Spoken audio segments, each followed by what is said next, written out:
Hello, boys and girls. Thanks for joining with me as we continue in Jotham's journey on this Monday, the second day of the second week of Advent. This chapter is called Jotham's Line.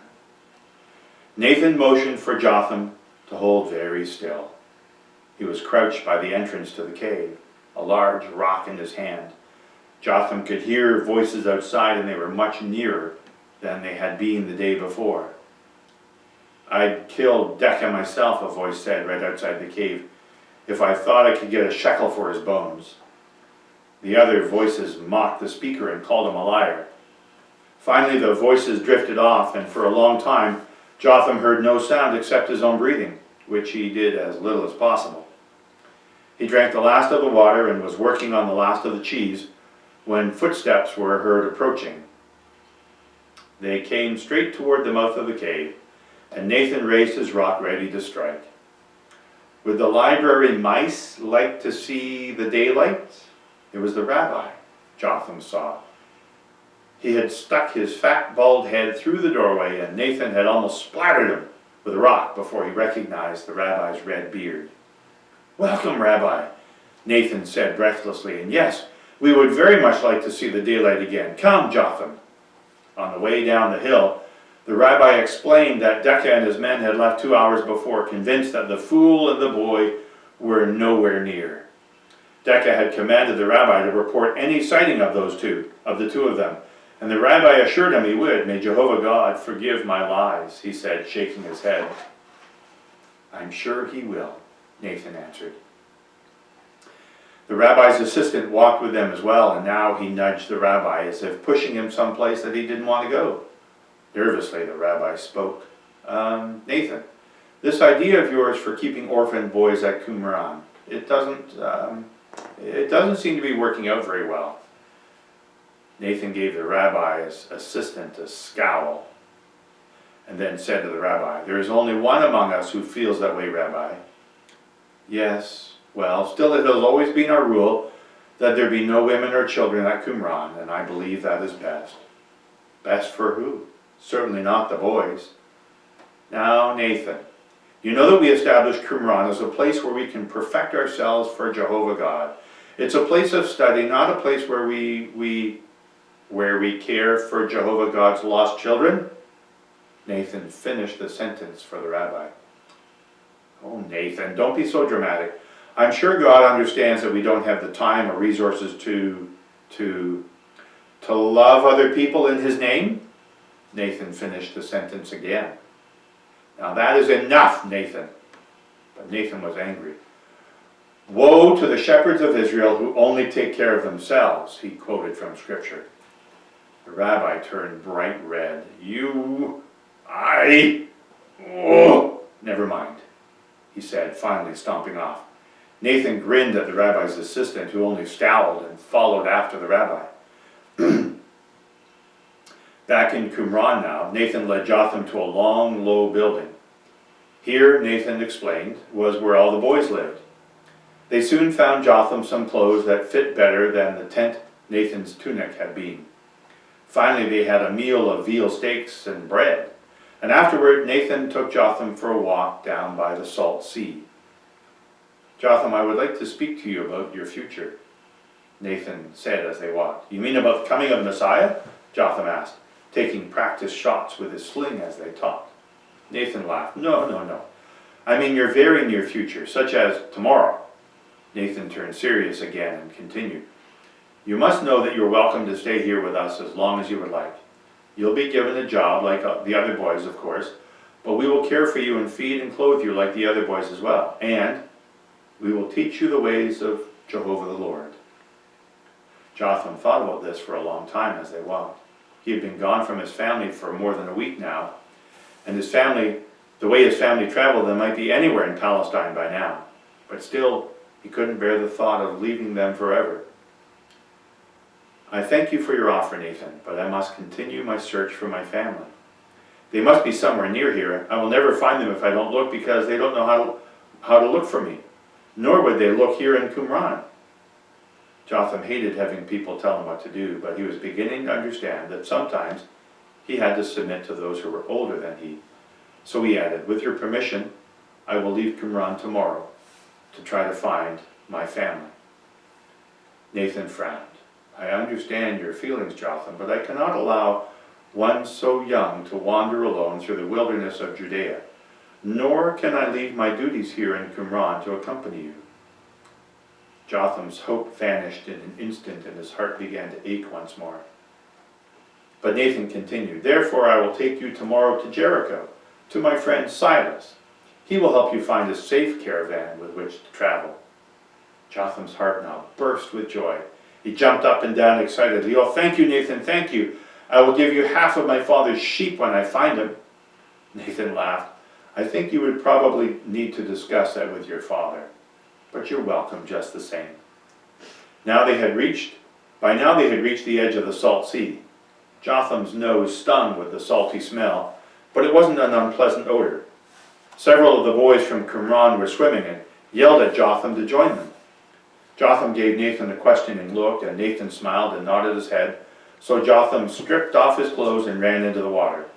I will see you at the evening meal, Nathan called after him, and then turned back to Qumran.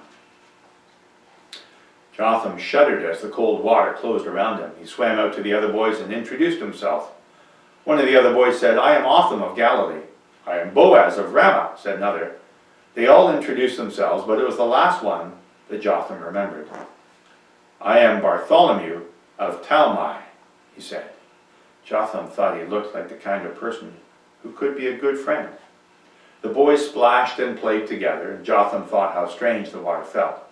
It was smooth and slippery, almost slimy. And when he went into the deeper water than his waist, he couldn't touch the bottom or stand up no matter how hard he tried. It was as if the water were a living creature, pushing him up off the bottom. When he swam or floated, almost his entire body would be out of the water, just as if he were lying on a board. Jotham thought this all very strange and magical. But Bartholomew explained it was because of all the salt in the water. There's so much salt, he said, that the grains stack up on one on top of the other and hold you up. Jotham stared into the water for a long time, trying to see the grains of salt, but he couldn't. And he wondered if Bartholomew really knew what he was talking about. When the boys were done swimming, they rinsed off in a nearby creek, then headed for one of the long buildings. Time for the evening meal, Bartholomew explained. Inside were several long rows of heavy wooden tables. All the men sat at the far end of the room, and all the boys at the near end. Jotham sat next to Bartholomew. The rabbi thanked Jehovah God for the food. Then 3 men began serving bowls of stew. They had just started eating, and Jotham was just about to ask Bartholomew why everyone was quiet, when Nathan stood up at the far end of the table holding a scroll.